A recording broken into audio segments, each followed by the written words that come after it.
Do you feel the dream and the desire to start homesteading is just out of reach? Well, we want to encourage you all that you don't need all the bells and whistles of lots of land to get your homesteading journey started.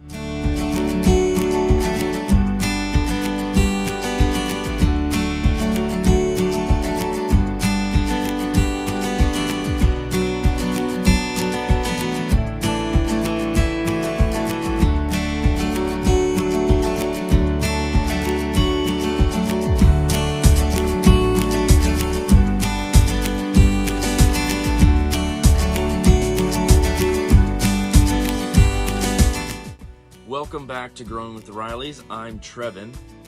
For all of those who are new, we're a family of 6 working to make the most of our 0.4 acre homestead here in town. And today I'm wanting to talk to you about the second way you can begin homesteading on a small scale. And if you missed part 1, no worries. I'll provide the link for you in the description below. But before we jump into the second way the way we believe you can start homesteading on a small scale right where you are, I want to remind you about one of the most important lessons we had to learn in order for us to start homesteading our lot here in town. That lesson for us was to define what homesteading looks like for us. And for us, homesteading is striving for a greater self-sufficiency, that we want our home here in town to focus on activities such as growing our own food, raising our livestock, producing energy, and practicing sustainable living.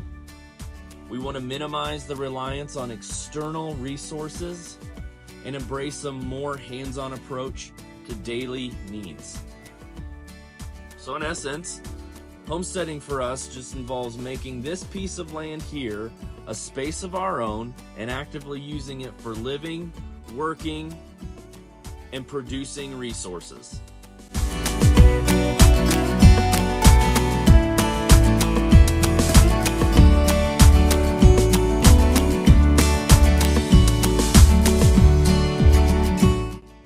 With that being said, let's jump into the second way we believe you can start homesteading right now where you're at, and that is to learn to prepare your food from your garden and also learning how to cook from scratch.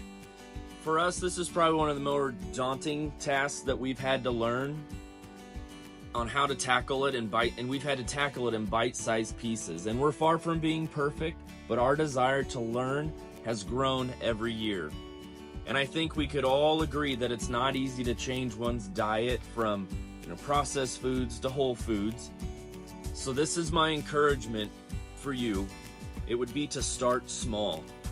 Take a look in your cupboards and see what it is that you tend to buy a lot of, and ask yourself, can you make this from scratch?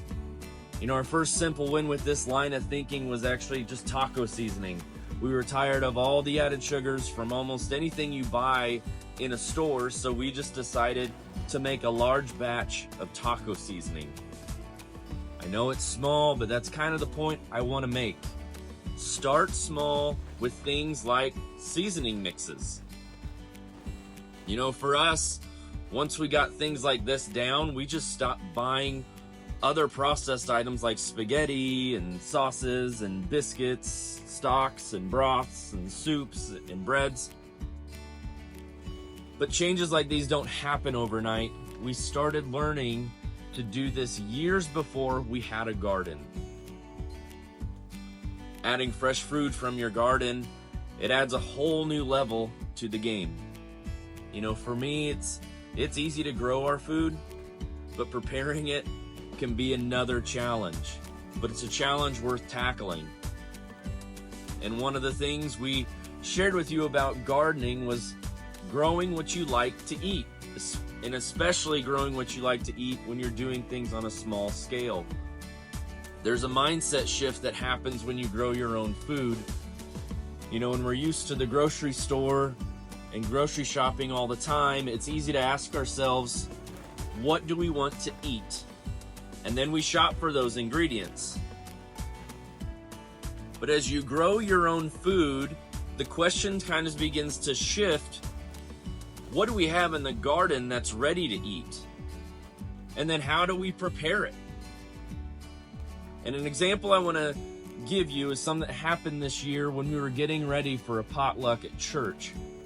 You know, we needed to bring a side dish, and our first instinct, Kaylee and I's first instinct, was to just ask, what do we want to grab from the store to bring?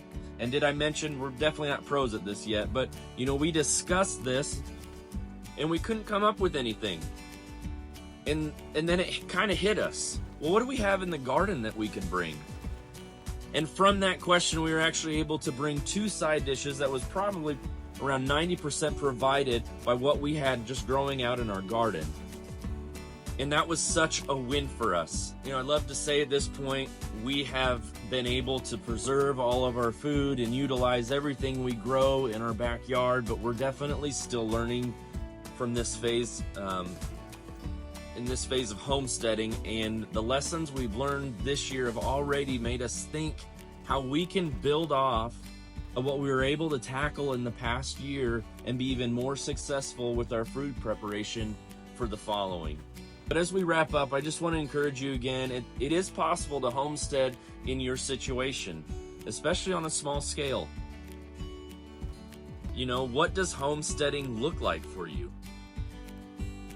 Is there something you're buying right now at the store that you can actually start making from scratch? Give it a try and let me know what you think in the comments below. And make sure you join us here for the 3rd way you can start homesteading on a small scale. We'll see you guys later. Bye.